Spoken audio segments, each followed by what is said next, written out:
Greetings, Pokemon fans, and welcome back to Polar's Wrath. My name is JD, and today we're going to optimize playthrough of Pokemon Crystal using Xatu. Xatu is known as the Mystic Pokemon, this flying psychic type Pokemon. Pretty cool design. Let's go and watch this first battle against our rival. We named our rival Triple Question Mark as per tradition.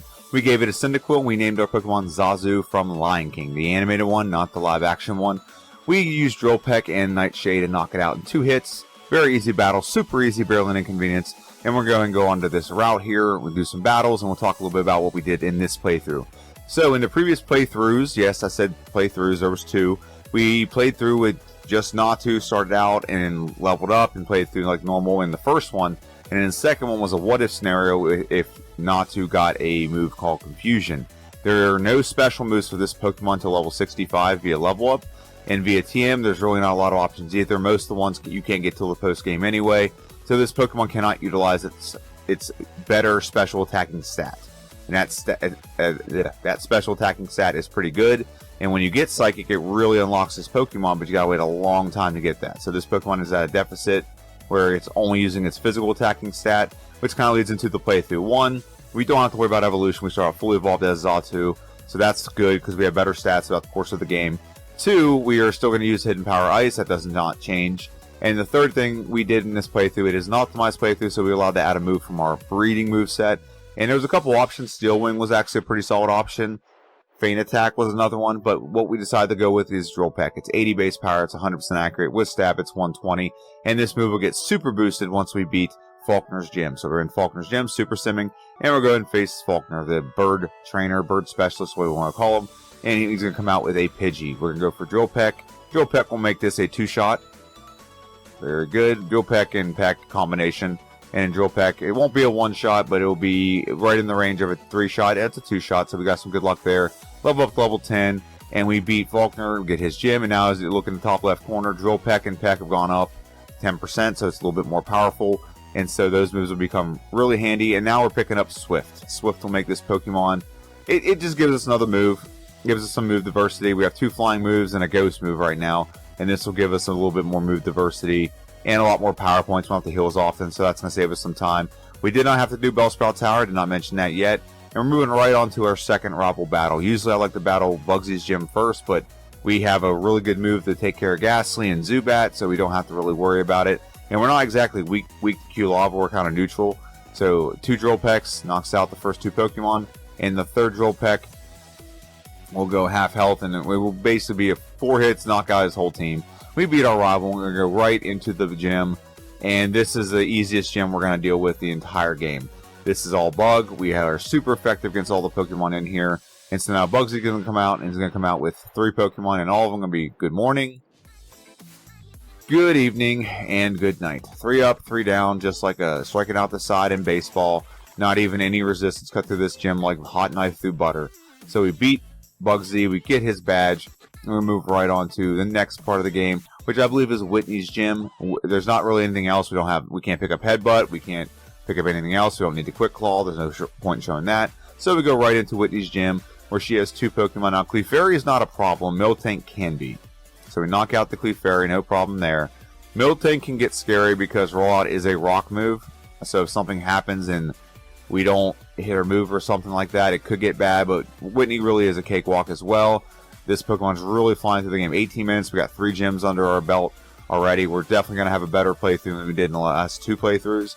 So now we're going to move right on to Sudowoodo, the rock tree thing, and we're going to go ahead and take him out.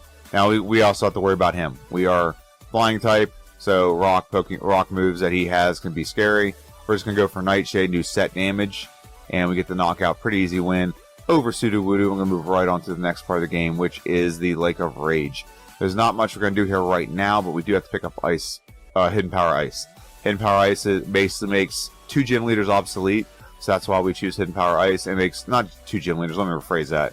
It makes Claire obsolete. It makes Lance obsolete.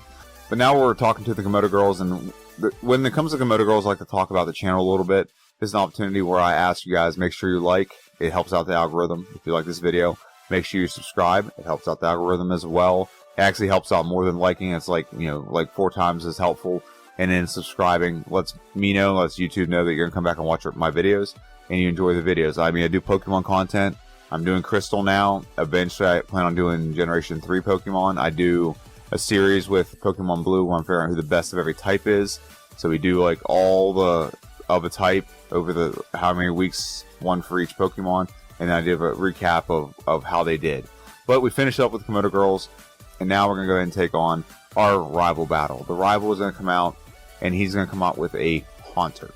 This trainer usually can be pretty bad, but we're right on the cusp of it being difficult. We're not difficult yet, but it's going to get there. Haunter goes down to 1 hit. Magnemite comes out, and Magnemite's going to go down to 2 hits. Now, it does not have Thunder Wave yet. That's why this is not as bad of a battle as it can get, because Magnemite hasn't leveled up to the point where it becomes a problem. And then Drill Peck one-shots Lava. We beat our rival pretty handily, and we're going to fall right into Morty's Gym. Now, Morty's Gym is going to be pretty easy. Drill Peck is very powerful. It can hit ghosts. There's no resistance really in this gym, other than just maybe there's no such thing as a Gen 1 miss and Gen 2. We hit every attack if it's 100%, unless our accuracy is lowered. So Haunter and Ghastly both go down to 1 hit. Is Gengar a one-shot? It is a one-shot as well, which means the last Haunter will easily be a one-shot. We beat Morty. He's not really a problem. But Morty, we get your gym, Morty. We beat your gym and get the badge and move on to the next part of the game. And now we're here, Chuck's Gym, and Chuck's Gym. Now, I'll stop the voice. We're out in Chuck's Gym, and we're going to Super Sim all these battles. There we go. And we're going to go ahead and face Chucky Boy. Now, we should obliterate Chuck's Gym. Other than the Bug Gym, this is probably the easiest one, because now we have the Sharp Beak, which gives us a super boosted Drill Peck one-shot on the Primeape. And we can barely even finish a sentence, and we're going to one-shot the Poliwrath. Very good, very easy battle over old Chucky Boy. Chuck goes down, and we're going to move right on to the next part, which is the Lake of Rage. We are back, and we're going to go ahead and face the Gyarados, because now we have Surf, and we can take on the Gyarados. So one shot on the Gyarados, not even a problem. Super easy, barely an inconvenience.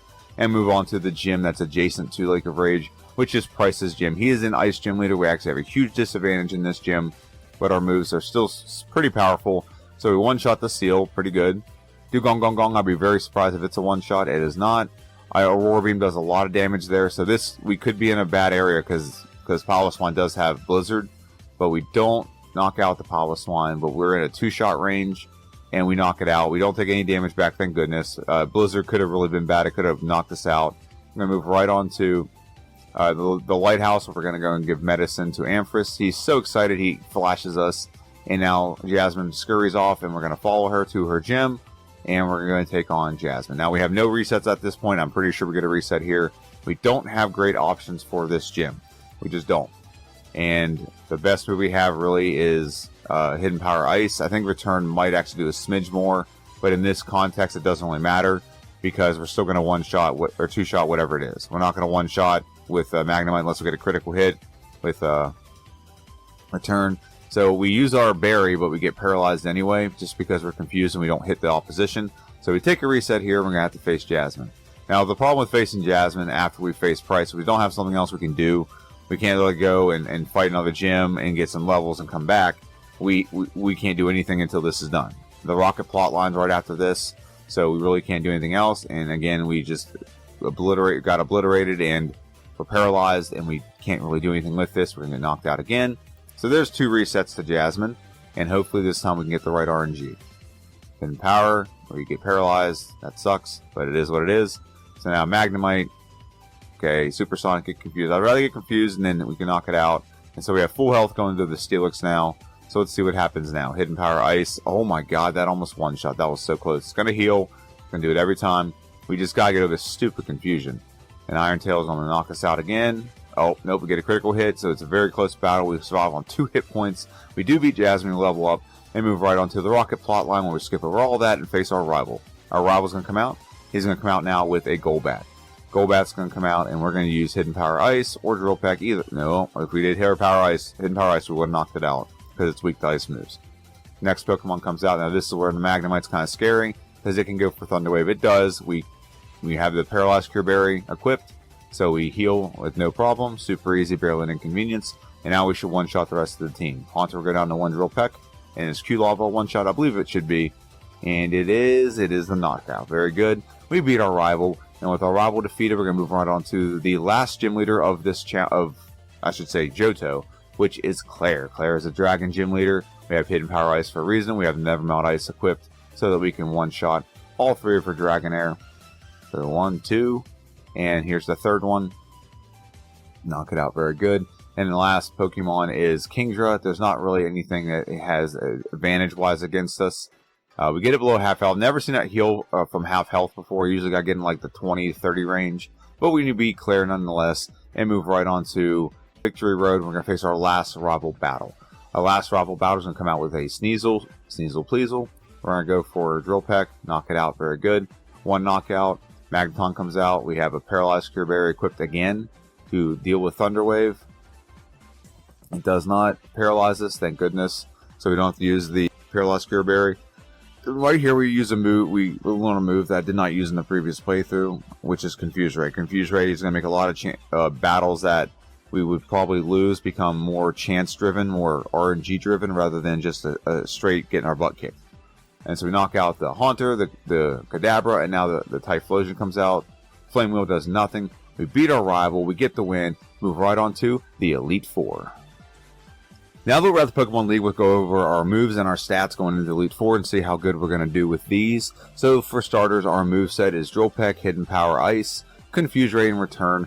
Do not plan on changing any of this for the Elite Four. I may change our held item, which we have Never Melt Ice. We might have the Paralyzed Cure Berry, Sharp Beak, and the Pink Bow are the 4 main items we might use in the Elite Four. In the bottom left corner, you're going to see our stats. They're going to come up here in a second. This is our stats before any badge modifiers. But attack is 119, defense is 112, special attack's 140, special defense is 115, and speed is 139. So across the board, pretty solid. We just don't have great defense, but that's okay. And in the bottom left corner, like I said, is all the stats modified with the corresponding badge. I don't think we're going to have any struggles in the Elite Four. I think we should clean sweep this Elite Four. There's nothing here that's going to give us a huge resistance. So first thing we're going to face is Will. He is the Psychic Trainer in the Elite Four. And he's going to come out with Xatu. We have Hidden Power Ice. Xatu goes down to 1 hit. Very good. And like I said, it's very frail. So just like us, it goes down pretty easy to the super effective stab move. It was knockout on Jinx. We're going to have a Hidden Power Ice on Xatu. Knock it out. Very good. And we have 2 Pokemon left. Slowbro. I would be very surprised if Slowbro is a 1-shot or a 2-shot. I actually think 2-shot makes sense. Return knocks it out. And the last Pokemon is Executor. Executor will go down to 1 Drill Peck. So we took no damage at all in that battle. And we're going to move right on to the next battle, which is with Koga. Koga is the poison specialist of the Elite Four. He's going to lead out with an Ariados. We are super effective with a bunch of moves with a lot of his Pokemon. So this battle should be pretty good. So Drill Peck looks like it's going to be a 3-shot. Very good. 1 more Drill Peck.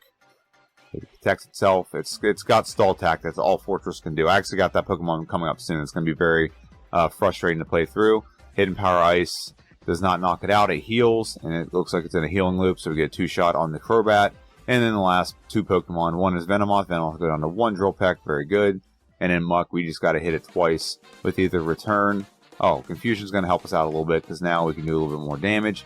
It can hit itself, and we knock it out. Very good. Very convincing, very easy win over Koga. We barely took any damage in that battle. Now we move right on to Bruno. We don't talk about Bruno very much, and for good reason for this Pokemon, because this Pokemon's about to obliterate him.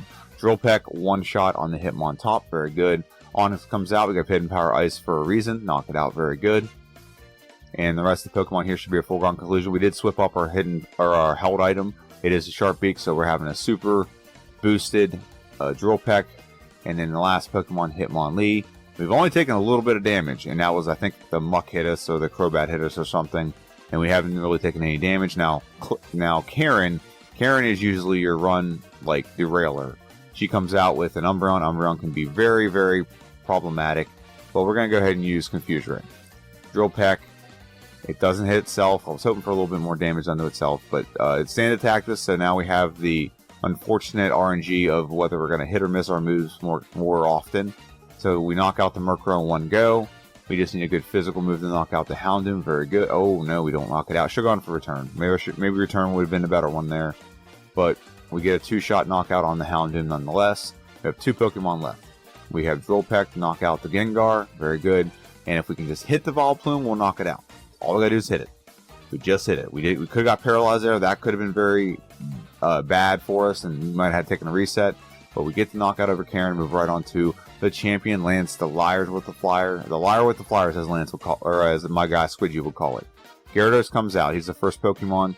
and he's going to be a 2-shot. He sets up the rain. He does it every first turn. So I don't know why he doesn't go for a damage dealing move. He's going to get knocked out in 2 hits anyway. 1 shot on the Dragonite. We have a super effective Hidden Power Ice against him. So the Dragonites are getting obliterated. Does the Aerodactyl get obliterated as well? It does. So that leaves 2 Pokemon left. And the rain is still out. Actually just went away. So Drill Peck on the Charizard. Flamethrower doesn't do anything to us. Knock it out.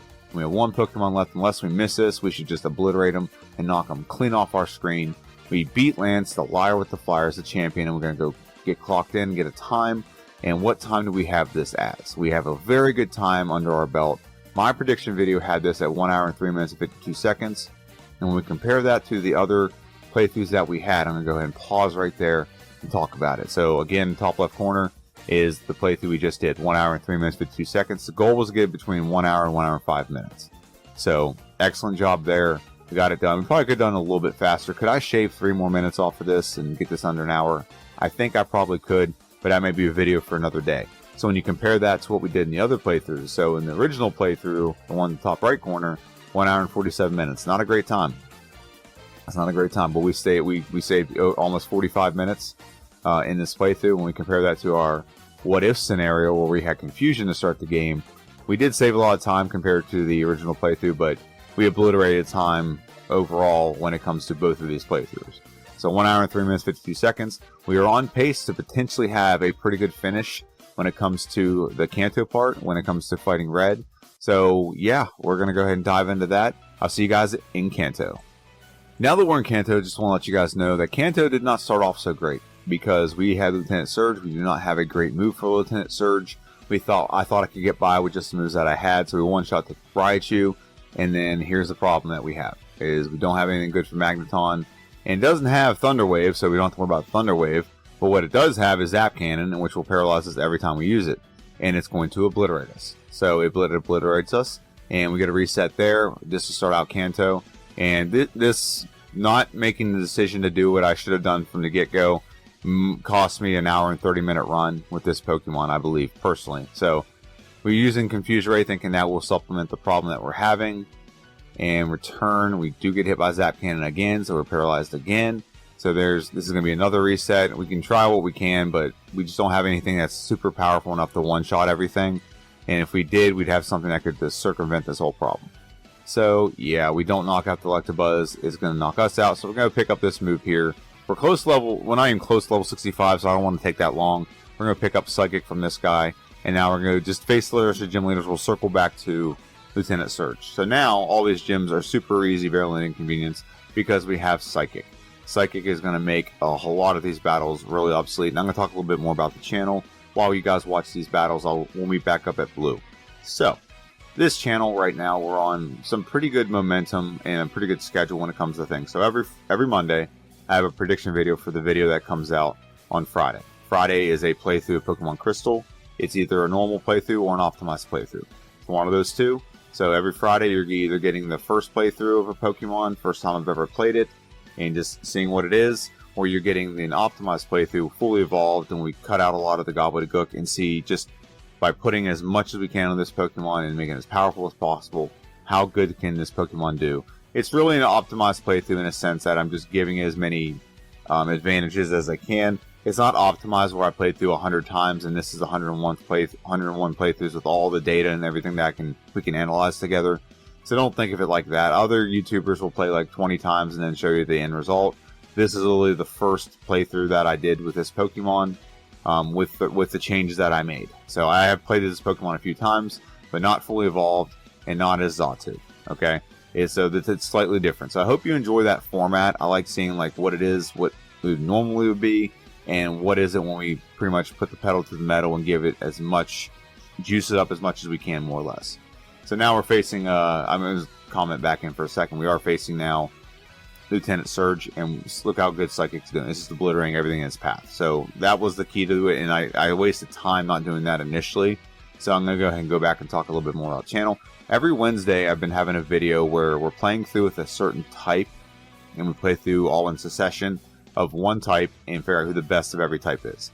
I have done the fire type so far, I've done the fighting type, and now I'm doing the flying types. All the Fs, all the types begin with the letter F we've played through so far. I don't know what the next one is. I think maybe I think I'm doing like categories where there's not a lot of Pokemon.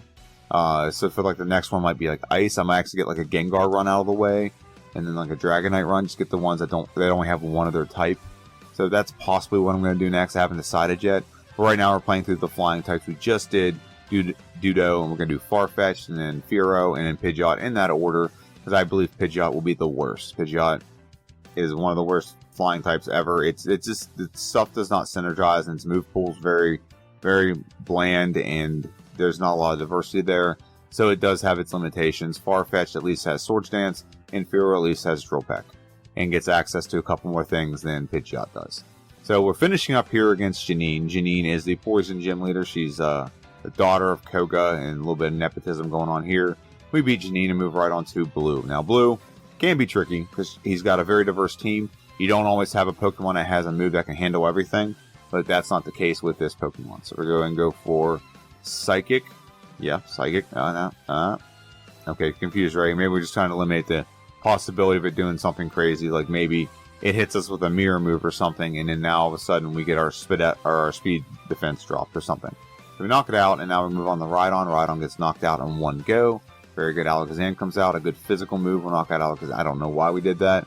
Now it's got Reflect Up, so now we can't use Return and knock it out in one go, and we can't use Drill Peck on the next Pokemon.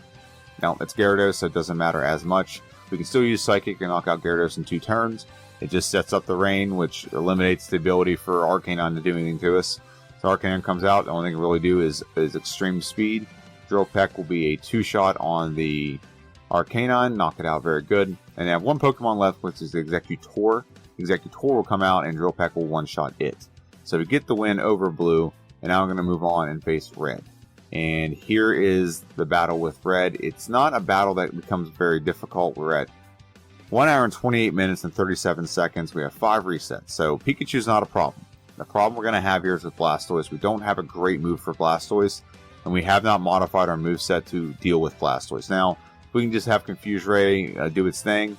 We get hit by Blizzard. We don't get frozen. That's good, but we still took a lot of damage. We're below half health right now. And now we're going to go ahead and take on Espeon. And Espeon will be a 2-shot. And it's going to go for defense, or I'm sorry, Reflect. So now its defense is up, and our best way to win this game is to not have Snorlax take multiple turns, because Snorlax can really just ruin us with Body Slam, and it's going to heal itself. And then I get a chance to up its special defense with Amnesia. So we use Psychic there, hoping for a special defense drop, honestly. And Body Slam comes out. It comes out and Body Slams us. And do we knock it out? Do we get paralyzed? No, we're going to get the knockout. Now the question is, do we have enough damage to deal out with Charizard? Charizard, we're going to go for the RNG play, which is the go for Confuse Ray. We don't have a play to get it done in one shot, so we're going to take another Flamethrower, get knocked out. Now we're going to try this again, but we did add a move. We added Giga Drain to help us deal with the Blastoise a little bit better. Drill Peck on the Pikachu will be a 2-shot, very good. It misses whatever. We went for the wrong move. We should have gone for Return. It resists Drill Peck because it's an Electric-type Pokemon. So we confuse Blastoise, we go for Giga Drain. And just in case it hits us, we're still going for Giga Drain. And we get the knockout, full health, going into the Espeon. So we're going to go ahead and go for Confuse Ray on the Espeon. It's going to go for a defense, Reflect again, raising its defense. And it's going to, we're going to try to stall this out, is what we're going to do. We're going to stall this out as much as possible, because we don't want the Reflect to come in and help against Snorlax. And so we hope it fades away, and then we can go in and just use full-on physical moves, not reflected, not diminished because of Reflect against the Snorlax. We get it confused. Drill Peck does a decent amount of damage. It's not doing a lot, but it's a decent amount. We confuse the Snorlax again. It body slams us. It could paralyze. Every time that body slams, it could be a paralysis. So we're dealing with here. So now we knock out the Snorlax. We have a lot of health, and so this is a foregone conclusion. We really don't need to confuse it. If we just go for Return twice, we're gonna, or I'm sorry, we don't have Return. We'll go for Psychic twice. We're gonna knock it out in 2 hits. Very good. And now we don't have to worry about the Venusaur. The Venusaur is weak to Psychic moves, so it's a 2-shot. Nope, it's a 1-shot, and we get the knockout over our rival. Oh, I'm sorry, over Red. And now here's what it looks like when it looks at all the playthroughs. I'm gonna go ahead and pause it just to make sure we can go over this. So we beat the game in 1 hour, 31 minutes, and 47 seconds. Like I said, the blunder against Surge and not having Giga Drain in the first attempt at beating Red cost us a sub 1 hour and 30-minute run. Not the end of the world, but you know, I can always look at this and see there's always room to improve this Pokemon. So when you look at the other comparisons, 1 hour and 31 minutes, we did save just about over 50 minutes when it came to the original playthrough. And we saved another almost 30 minutes when it came to the what if scenario. So this Pokemon, solid. I think it's very solid. The only problem I have with it is if it had a move that was Psychic via level up, other than just Future Sight and Psychic at level 65, this Pokemon would be a lot more potent. It'd be so much better. The optimized playthrough proved that even with a better physical move, this Pokemon can be very well. But what happens if this Pokemon has a better Psychic move to start the game? So how would Xatu do with Confusion? I don't know. That might be something to have to look at in the future. Maybe there's another Psychic move.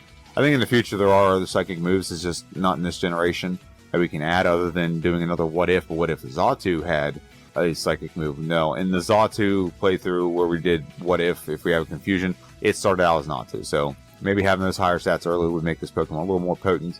I don't know, but that's a playthrough for another day. Hope you guys enjoyed this video. The video next week, and I hope I can get it out by next week, because this Pokemon is a slog and it's a pain in the you-know-what. It is the Pokemon Wobbuffet. We're going back into our playthrough with Generation 2's Pokédex. If it's too much of a slog, I may skip over and have to circle back. And if I don't know if I have the time to get through it. If it's anything like I think it's going to be, where it might be like Ditto, I might have to skip over that and play another Pokemon next week, and then just maybe when it's done, I finally post it. That might be the case. I haven't decided yet on that. However, next week you'll see a prediction video on Monday if I decide I am going to do the Wobbuffet playthrough. If not, it'll be a prediction video for whatever Pokemon playthrough. I might just skip that and do Girafarig, because I know I can get Girafarig done between now and next Friday. So that's something I'm very confident I can do, because I think that's one of the best Pokemon in Generation 2 is Girafarig. It's one of the better times you're going to get out of that Pokemon. And it's actually just a normal playthrough. It's not the optimized, so it might still be a very good time. I don't know. So you'll know by Monday. If Monday you see a prediction video for Girafarig, you're gonna know that the Wobbuffet playthrough is taking some time, and I wanted to make sure I get a video out, and so I'm gonna have to take a little bit more time on the Wobbuffet. It'll get done regardless. I promise it'll get done. Whether I do it in order is the question. If you don't know this, I play through it like between 4 a.m. and 7 a.m. It is 5:27 on a Friday, and that's when I'm doing this voiceover. So just letting you know, that's the whole process, and when this is done, I got to produce it, and then I have to put some music over it, fix some background noise if I have it, and then I have to listen to it all again to make sure I edit out any kind of ums and yahs and what and things like that. So that's the process, and either you're going to get a playthrough next week of Wobbuffet, which will be exciting because it's a difficult Pokemon. I like playing through difficult Pokemon. Or you're going to get a playthrough of Girafarig. On Wednesday, I can guarantee you're going to get a playthrough of Pokemon Blue with Farfetch'd. Farfetch'd will be the next Pokemon in my series to figure out who the best flying type Pokemon is in Generation 1. So tune in for that. And then I'll see you guys Monday, Wednesday, and Friday of next week. Have a good one, and see ya. Have a good weekend.